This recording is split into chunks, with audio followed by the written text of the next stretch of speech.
God's name is being tossed around a lot lately in governance. And that may be why Bob Dylan's song, God on Our Side, keeps running around my head. It goes, "You never ask questions when God's on your side." I'd like to humbly suggest that we don't stop asking questions while keeping in mind Jesus' summary guidance for how to live our lives, his greatest commandment in Mark 12, to love God and love your neighbor as yourself. All through Scripture, Jesus insists we care for the least among us. In the parable of the workers in the vineyard, Mathew 20, Jesus says about the poor and the powerless, "The last shall be first, and the first shall be last." In the parable of the sheep and goats, Mathew 25, Jesus teaches that in God's eyes, serving our brothers and sisters is serving him. In the parable, the righteous stand before a satisfied king in heaven.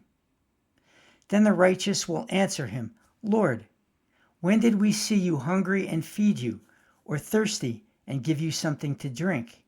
When did we see you a stranger and invite you in, or needing clothing and clothe you? When did we see you sick or in prison and go to visit you?" The king will reply, "Truly I tell you, whatever you did for one of the least of these brothers and sisters of mine, you did for me." The poor, the powerless, saints and sinners alike are invited to God's table. The Messiah shares a meal with the tax collector, who is an outcast, despised by society because of his corruption and greed. Jesus breaks all societal and religious conventions to sit with him eye to eye. The adulteress, who is condemned by society for other reasons, is offered equal compassion and the same invitation to begin a new life. These parables are among many with a similar resonance. In the Sermon on the Mount, Jesus instructs that the least of these are deserving of our mercy and care. This includes the person on the street with no home, wherever they're from. These are the multitude, different in age, ethnicity, color, faith, lifestyle, biology, and more. In the story of the Good Samaritan, Luke 20, Jesus makes no distinction between us and them when it comes to compassion. The Samaritan shows exemplary kindness and mercy to a stranger in need, despite their profound differences. There is much more to Jesus' redemptive message, of course, but I imagine that God must cringe a little when we act with cruelty toward our neighbor in his name, even when we are well-intentioned.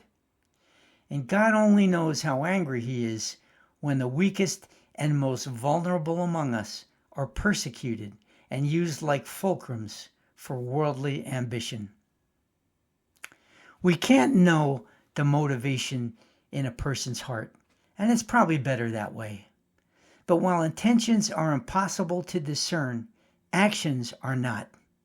And we have been given some insight. Paul writes in Galatians 5 that if we are living in harmony with God, it shows. Paul calls these the fruits of the Spirit: love, joy, peace, forbearance, kindness, goodness, faithfulness, gentleness, and self-control. This is what we look like, Paul says, not when God is on our side, but when we are on his. May we keep asking questions of ourselves and others as we try to live in harmony with God. The song pairing is a demo of an unrecorded song, Baby's Ways. Until next time, stay safe, be brave, and keep walking in the light.